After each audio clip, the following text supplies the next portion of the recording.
All right, Amy, the introduction worked fine. You get a nice visualization, a little emotional appeal going on there. You've got a quote to go along with it. You've got a very clear statement of what your goal is and how you're going to approach it. So I think all the structural stuff is fine. The content issues, I think you do a little bit of summarizing at the beginning on the health issues instead of giving us more specific quotes. It got better later on. There were some more particular citations that you gave us on that.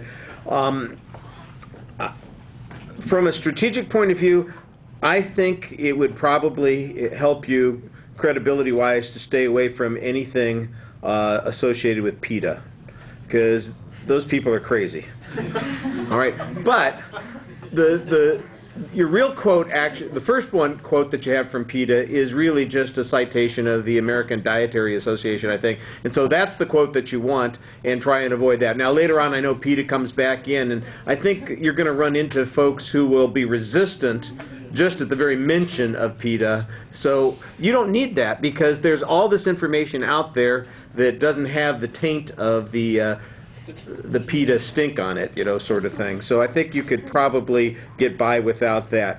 The analogy that you have on the rendering plants and the food that eats this particular food and all those kinds of things, I know you think it's particularly disgusting. You know what plants eat? You think about that for a second, and all of a sudden I'm going, well, you know, let me see.